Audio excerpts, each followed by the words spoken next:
¿Ya has empezado? Sí. Muy bien. No estamos grabando porque el pastor Ricardo Rentería sea importante, ni mucho menos. Es para compartirlo con los maestros de escuela dominical, porque muchos de ellos a veces repiten y se quedan 1 o 2 semanas sin escuchar el sermón. Así que realmente ese es el propósito de grabarlo. No hay otra razón. Dios, que Dios nos mantenga humildes y mansos, ¿verdad? Muy bien. Mira lo que dice Proverbios 15. Proverbios 15 nos dice varias cosas y también busca el 18, pero permítame continuar con lo que estaba diciendo. Estoy hablando del desánimo porque si hay algo que afecta severamente o puede afectar severamente a nuestra vida espiritual, este es el desánimo. El domingo pasado yo mencionaba que nos puede dejar desarmados para vivir el presente y también el futuro.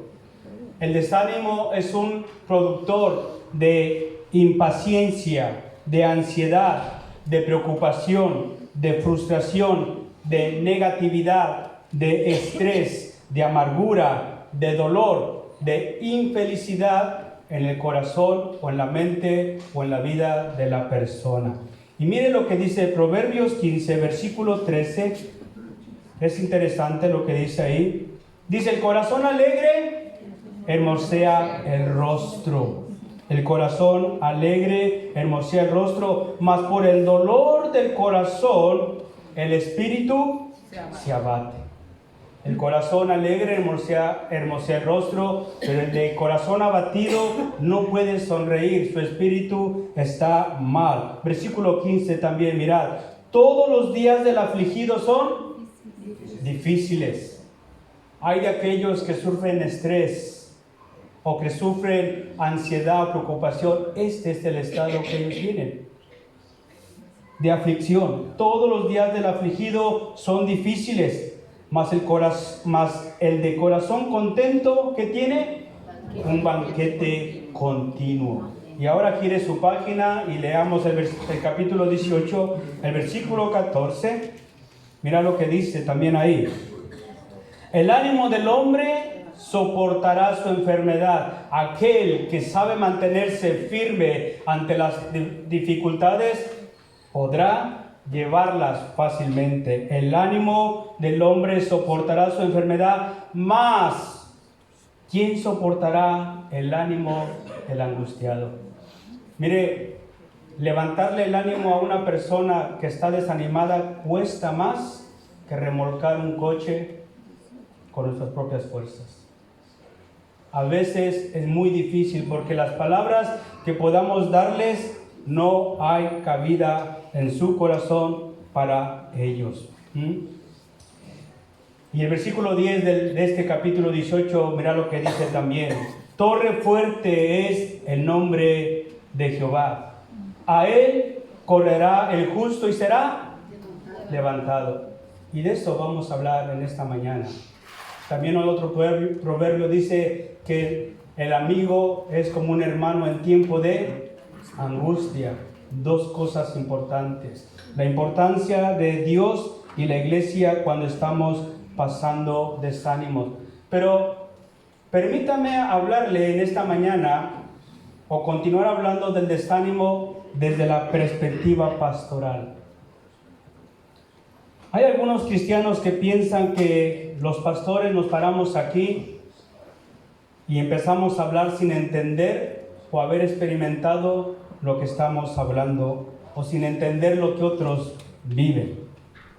Pero los pastores, al igual que usted, también tenemos muchas razones de peso que nos lleven a desanimarnos.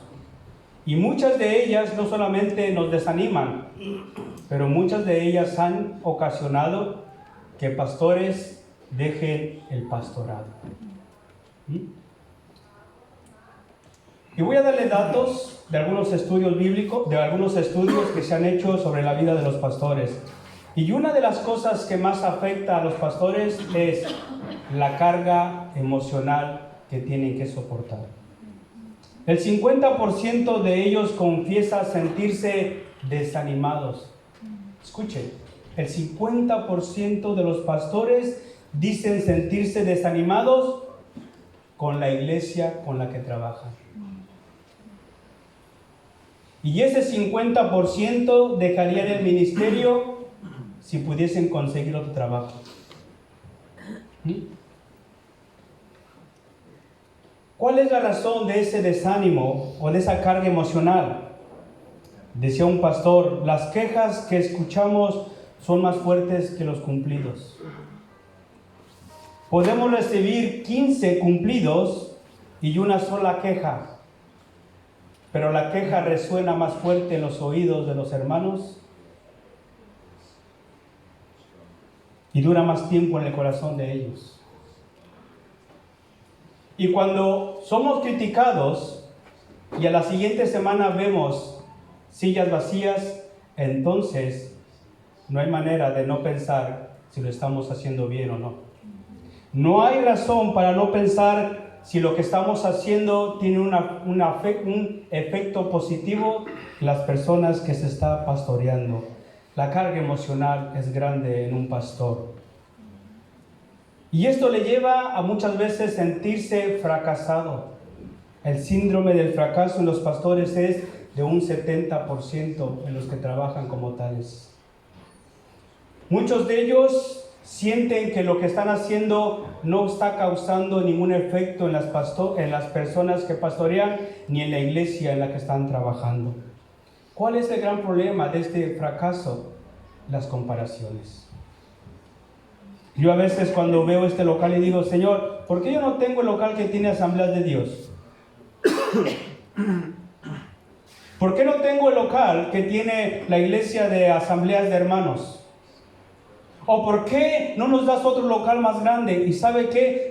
Las comparaciones siempre son malas porque te dejan en mal lugar. Así que mejor no compararse, sino gozarse con las celebraciones o las pequeñas victorias que Dios nos da. Qué alegría, qué gozo ver que esta iglesia, aunque un local pequeño, pero está lleno.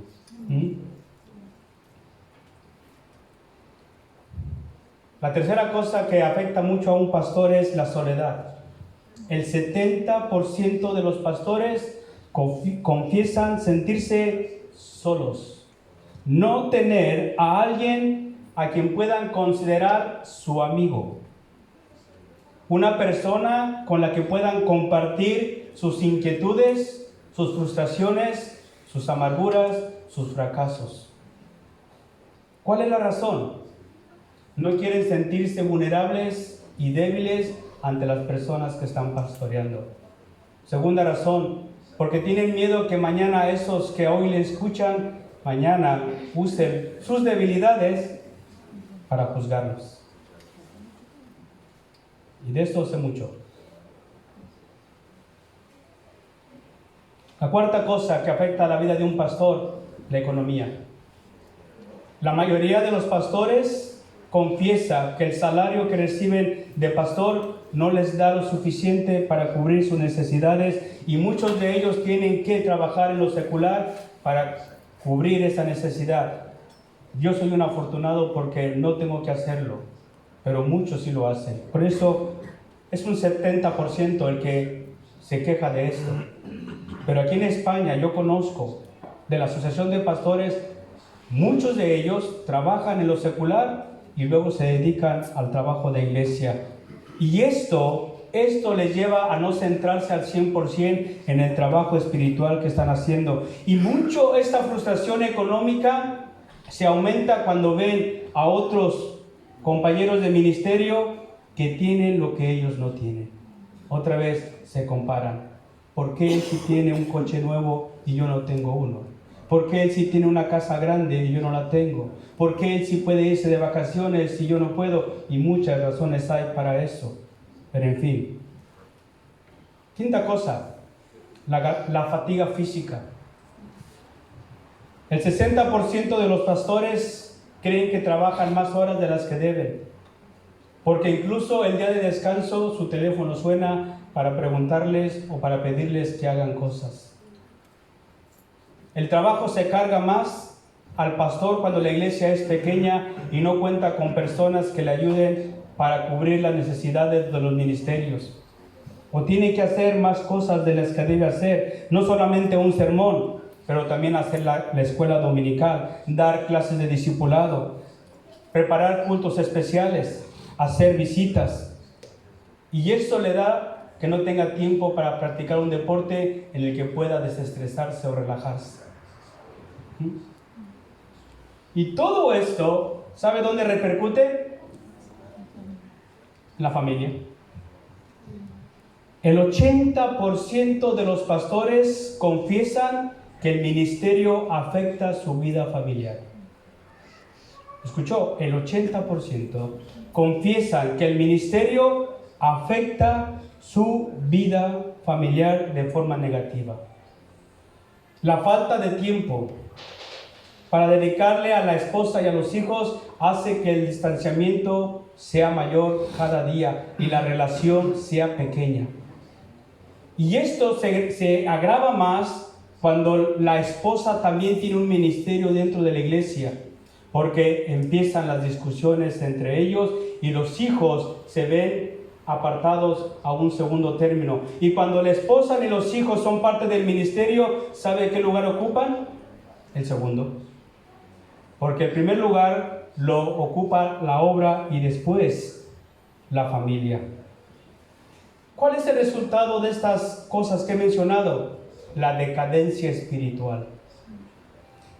El 50% de los pastores reconocen no tener una vida espiritual constante y balanceada.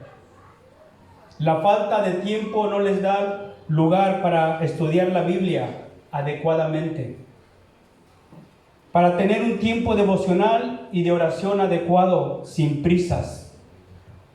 Por supuesto que todo esto repercute en la vida espiritual del pastor y por eso da lugar a fallos morales, a fallos de carácter y fallos emocionales. Y todos estos fallos, ¿sabe a quién son transmitidos? A la familia y a la congregación. Cuando las cosas no marchan bien, el pastor se enoja con Dios, se enoja consigo mismo, se enoja con la familia y se enoja con la congregación. Porque hay frustración, porque hay dolor, porque hay tristeza, porque hay amargura, porque no puede alcanzar lo que desea. Así que esa es la vida de un pastor. Y no lo digo para que me vea con lástima, no, ni mucho menos, porque quizás a usted le pasa lo mismo. Tiene frustración emocional porque en su trabajo no van las cosas bien. Se siente fracasado porque no valora lo que hace. Se siente solo porque está rodeado de personas, pero no hay quien le entienda. La economía del trabajo en el que labora no le da para cubrir su necesidad. Llega cansado a su casa porque trabaja de 8 a 8 y cuando llega solo quiere descansar, meterse a la cama y dormir. Y eso hace que no atienda a su esposa ni a sus hijos. Y por lo tanto no tenga ganas de leer la Biblia, de venir a la oración y venir el domingo. Es igual.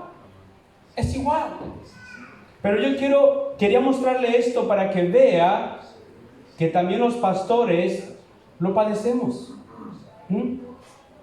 La iglesia, hermano, está llena de cristianos que al igual que los pastores están tratando de vivir la vida cristiana bajo su entendimiento y sus propias fuerzas.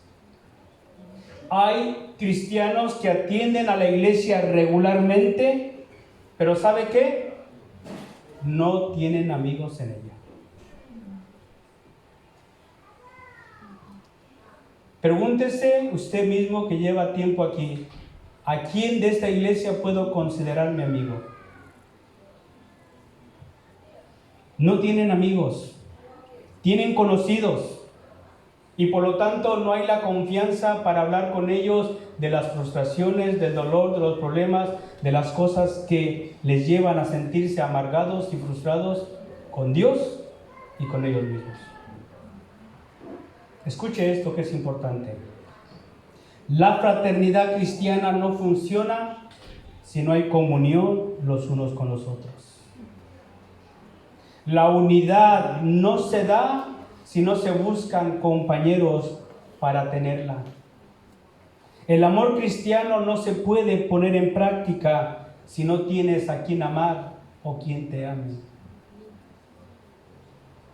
No puedes proclamar que vives el cristianismo verdadero cuando no hay comunión con tus hermanos. No puedes decir que eres parte del cuerpo cuando no te sientes parte de él. Lo triste es que si hemos aceptado, o lo triste no. Lo importante es saber es que si hemos aceptado a Cristo Jesús, somos parte de un cuerpo. De un cuerpo en el que todos son distintos, pero todos son necesarios. Pero vamos más adelante. Ahora sí, entremos a la Biblia. Todos conocemos Romanos 8:28. ¿Qué nos dice? Y a los que aman a Dios, todas las cosas les ayudan a bien. Aquellos que han sido llamados conforme a su propósito. ¿Y verdad que lo sabemos? Pero cuando estamos pasando por esas dificultades, ¿qué te pasa, Señor? Todas las cosas que nos ocurren nos sirven para bien. Eso es lo que nos dice Romanos. Pero ahora vamos a Segunda de Corintios. Y mirad lo que nos dice este pasaje.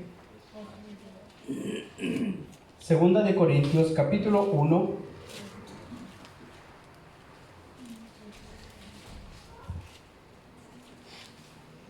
¿Lo tiene?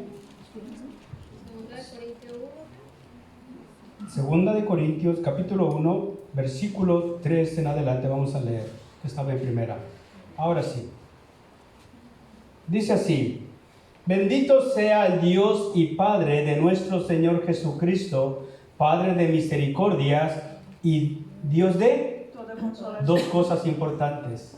Es un Dios de misericordia y es un Dios de consolación. Y note el versículo 4: el cual nos consuela en todas nuestras tribulaciones. Hay un Dios de misericordia y de consuelo que nos consuela en nuestras tribulaciones. ¿Para qué nos consuela Dios en nuestras tribulaciones? Para que podamos también nosotros consolar a los que están en cualquier tribulación por medio de la consolación con que nosotros somos consolados por Dios. Así que pasamos por tribulaciones, pero Dios, que es un Dios de misericordia y de consolación, nos consuela. Para que cuando nosotros sepamos de alguien que está pasando por esas dificultades, nosotros también podamos consolarle de la misma manera que hemos sido consolados.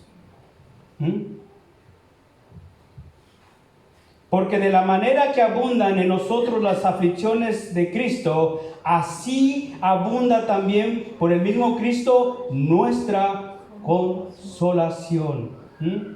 Pero si somos atribulados, es para vuestra consolación y salvación. O si somos consolados, es para vuestra consolación y salvación. Fijaos. Por eso el tema de esta mañana es Dios y la iglesia en los tiempos de desánimo. ¿Quién nos consuela? Dios. ¿Y a quién usa también Dios? A las personas para consolarnos. Vayamos ahora a 2 de Timoteo. Capítulo 4, versículo 16. Miren lo que Pablo menciona. Si alguien puede traer un vaso con agua, por favor. Miren lo que Pablo menciona cuando él se ha quedado ahí en este lugar. Dice así: en mi primera defensa ninguno estuvo a mi lado, sino que ¿qué? Todos me desampararon, no les se ha tomado en cuenta. Una de las cosas que mencioné la semana pasada acerca del desánimo es que necesitamos ser honestos. Si queremos ser consolados, confortados, animados, fortalecidos, entonces tenemos que ser honestos y reconocer que algo está mal en nosotros y saber qué es. Y aquí Pablo está diciendo: en mi primera defensa que tuve que hacer de mi ministerio, nadie estuvo a mi lado, me sentí solo. Y hay momentos en nuestra vida en la que todos nosotros nos hemos llegado a sentir solos y desamparados, aún cuando estemos rodeados de personas. Y la causa no es que las personas no estén a nuestro lado, es que no somos honestos con ellos. No les dejamos saber cómo nos sentimos. La soledad de Pablo no era un sentimiento, fue algo literal. Él dice, ninguno estuvo cuando mi primera defensa me dejaron solo. Nadie estaba a su lado para ayudarle, animarle cuando hacía defensa de su ministerio. Pero note el versículo 17. ¿Pero quién estuvo a su lado? Pero el Señor estuvo a mi lado. Y el Señor estuvo al lado de Pablo y no solamente le acompañó, pero dice, y me dio fuerzas. Y me dio fuerza. Pero esto necesita, hermano, que tengamos una relación con Dios.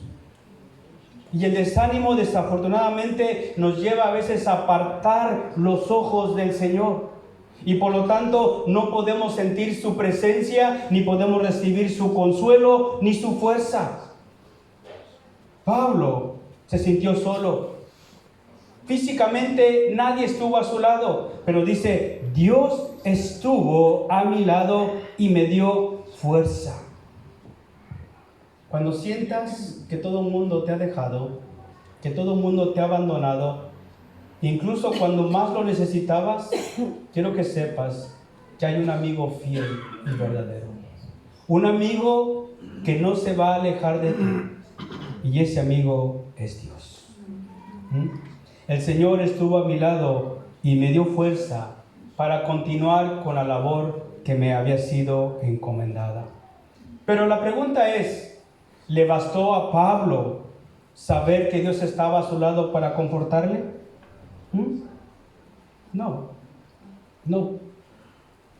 Porque Pablo reconoce que necesita el apoyo de personas para que le animen y le fortalezcan. Mira lo que dice en el versículo 9, hablando a Timoteo. Procura, ¿qué dice?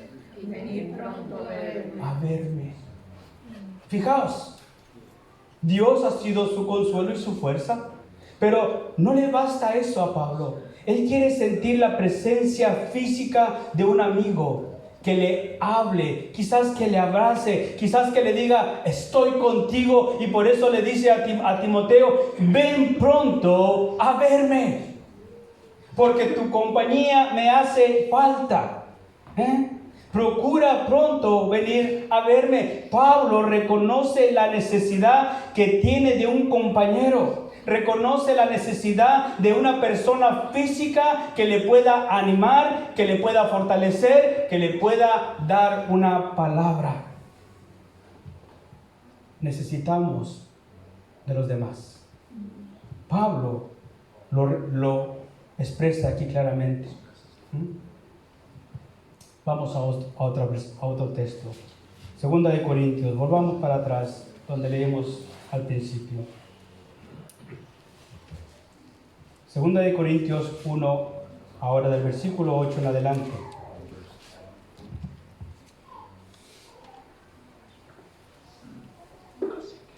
Mirad lo que dice ahora Pablo. Porque, hermanos, no queremos que ignoréis acerca de nuestros gozos y victorias que hemos tenido en Asia. No, ¿verdad?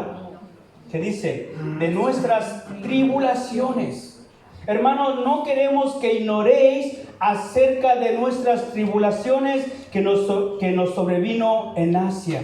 Pues fuimos abrumados sobremanera más allá de nuestra fuerza, de tal modo que perdimos la esperanza de conservar la vida. Y Pablo está diciendo, está reconociendo a la iglesia, queremos que sepáis que hemos pasado por momentos difíciles ahí en Asia. No las ignoréis. Y las tribulaciones han sido tantas y muchas que hemos perdido toda esperanza y pensábamos que íbamos a morir. ¿Cómo te dejan a ti las situaciones físicas, las situaciones adversas que vives en tu vida? Físicamente, ¿cómo te dejan? Emocionalmente, ¿cómo te dejan? Espiritualmente, ¿cómo te sientes? Esas cositas que son pequeñas, pero que se van acumulando una tras otra. Y al final te sientes como quizás como Pablo, que no hay esperanza. Y perdimos la esperanza de conservar la vida. Fijaos lo que dice el siguiente versículo.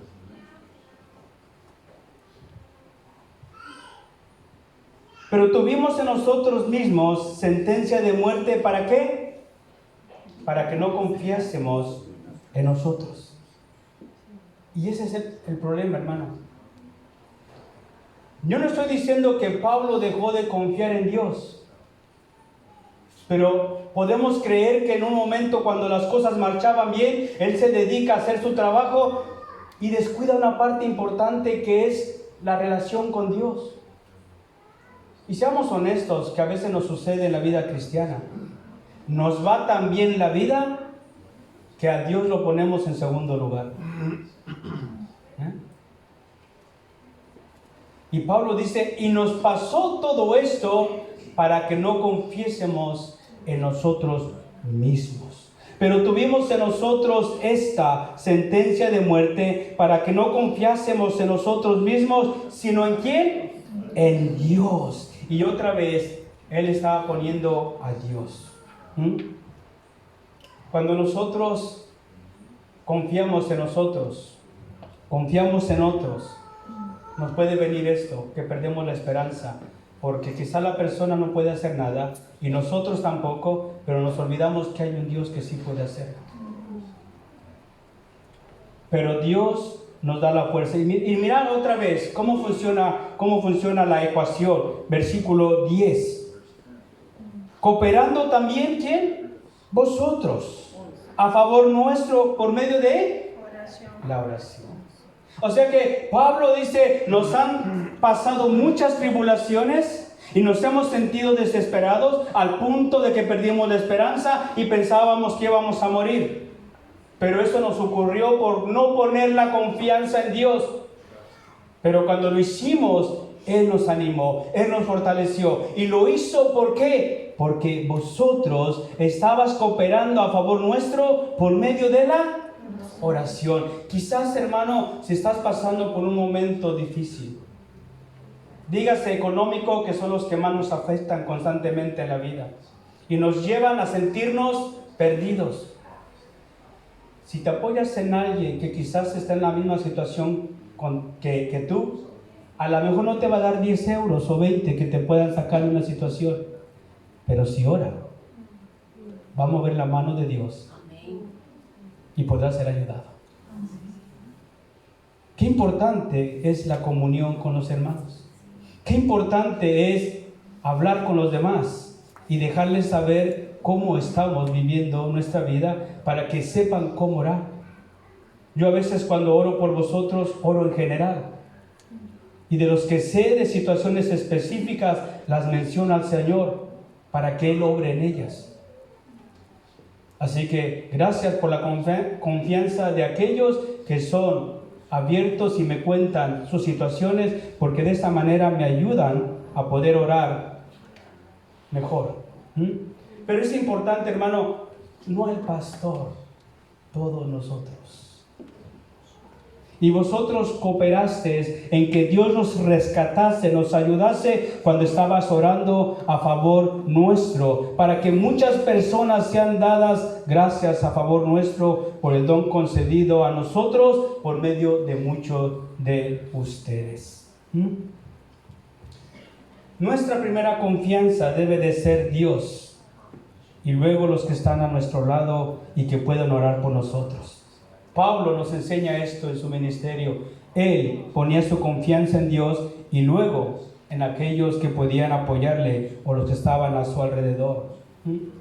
Pablo, a diferencia de muchos de nosotros, abre su corazón.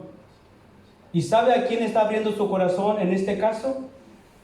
A una iglesia que lo había maltratado. Porque si hay una iglesia que le causó dolores de cabeza a Pablo, es la iglesia de Corinto. Si hay una iglesia que menospreció su llamado y su apostolado, es la iglesia de Corinto. Pero aquí él dice, gracias a vosotros, Dios me dio la victoria. Muchas veces usted y yo no abrimos nuestro corazón porque no queremos mostrar nuestra vulnerabilidad. Muchas gracias. Nuestra vulnerabilidad.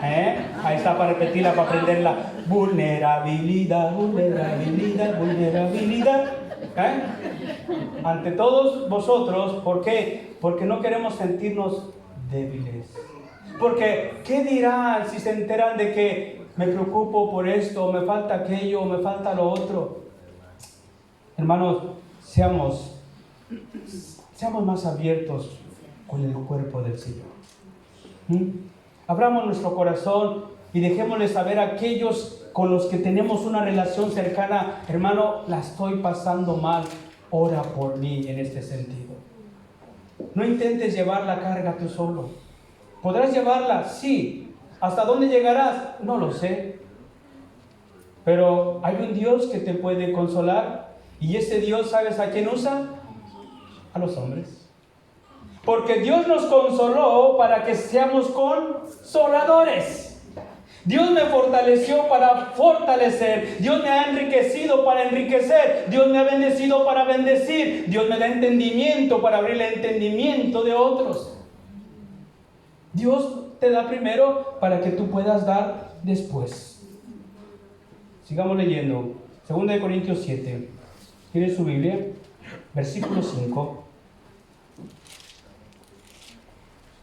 Porque de cierto, cuando vinimos a Macedonia, ningún reposo tuvo nuestro cuerpo, sino que en todo fuimos atribulados, de fuera con conflictos y de dentro con temores. Mire, muchas son las fuentes de donde pueden venir las aflicciones a nuestra vida. Pablo dice, de afuera y de adentro, todo ello nos atribulaba. Pero ¿sabe qué? El antídoto para las tribulaciones externas y las tribulaciones internas es el mismo. ¿Y cuál es? Dios. Mi confianza y mi esperanza en Dios. Mi confianza en el cuerpo del Señor, del cual soy parte. Del cual soy parte. Versículo 7, mirad ahora. Versículo 6 del capítulo 7. Pero Dios, que consuela a los humildes, nos consoló con la venida de Tito. Dios consoló y luego envió a Tito para consolar a Pablo. Pero Tito antes había sido consolado. Leamos versículo 7. Y no solo con su venida, sino también con la consolación que él había sido consolado. Si seguimos leyendo, Pablo está preocupado porque han llegado a un lugar y Tito no está. Y él se siente angustiado, se siente preocupado. ¿Qué le habrá pasado a Tito? Y por eso dice, no hay reposo, de afuera tribulaciones y de adentro también.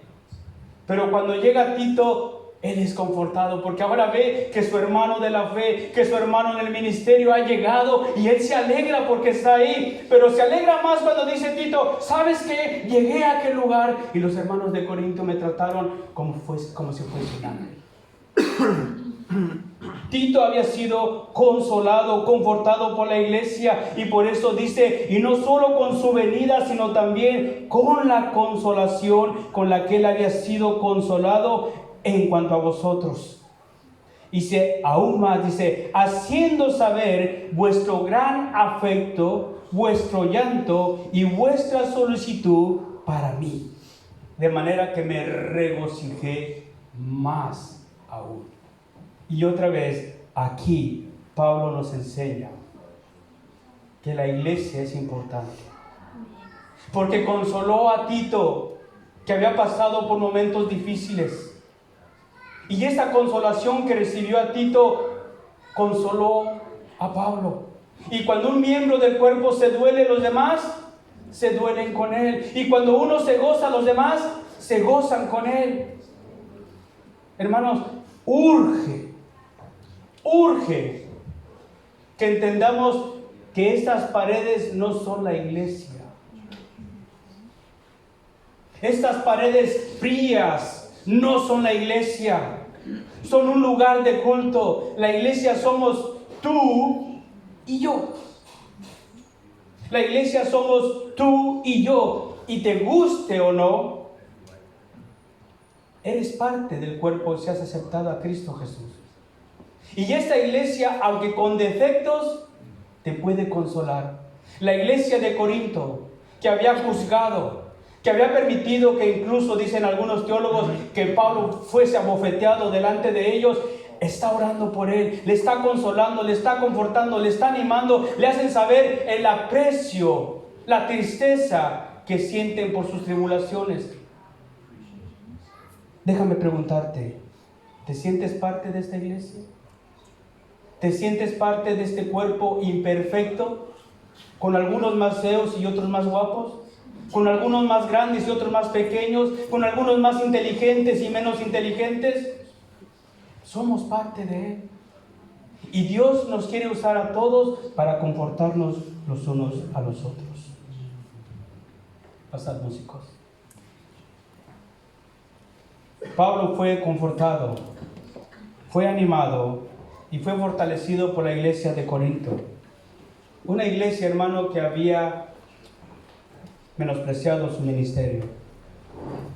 Una iglesia que no era la mejor, pero que supo estar con él en los momentos difíciles. Hermano, esta es tu iglesia. No somos todavía perfectos, estamos en camino.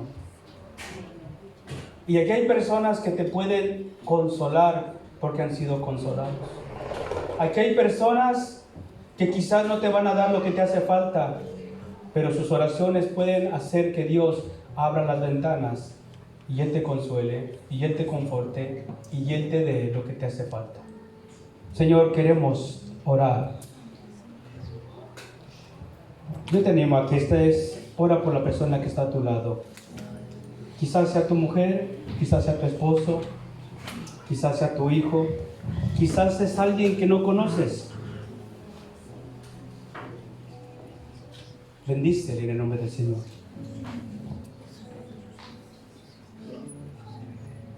Dile como el sacerdote le decía a Israel: Dios haga resplandecer su rostro sobre de ti